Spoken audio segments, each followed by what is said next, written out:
Hello guys and welcome to this tutorial. Ngayon tuturo ko naman yung how to add all friends to group. So, lahat po ng naipon ng dami account nyo na friends, pwede nyo nang i-add dun sa group na ginawa ng main account. Para pag nag-post yung main account, makikita lahat ng mga friends na naipon nung dami yung pinopost. Okay, so to do that, all you need to do was, kailangan po ang gamit nyo Google Chrome. Okay, then you open a new tab. When you open a new tab, ganito po yung makikita nyo.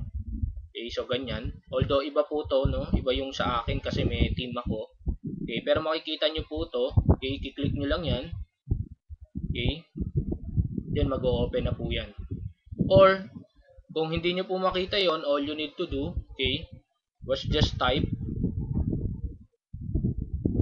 Chrome Web Store. Chrome Web Store.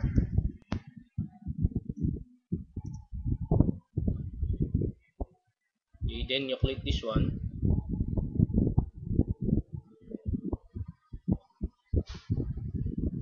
Then dito po tatype nyo lang add all friends to group. So extension siya sa Google Chrome. Okay. Then you go down. Okay, pag nakita nyo po to, itong icon na to, then you click that. Okay, just click free. Then kung sana po yung i-add.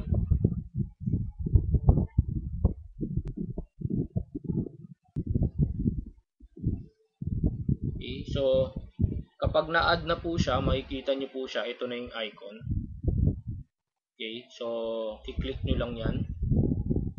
Okay, now ang gagawin nyo po, punta kayo dun sa group nyo.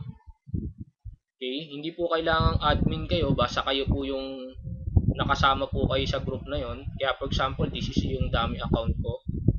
Okay, so ang kailangan nyo pong gawin, pumunta kayo dun sa group kung saan nyo gustong i-add. For example, this one.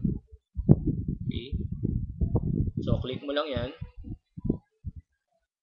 Then after that, i-click lang po itong button na to.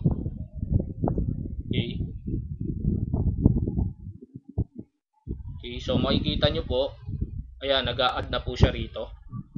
Okay, ito po.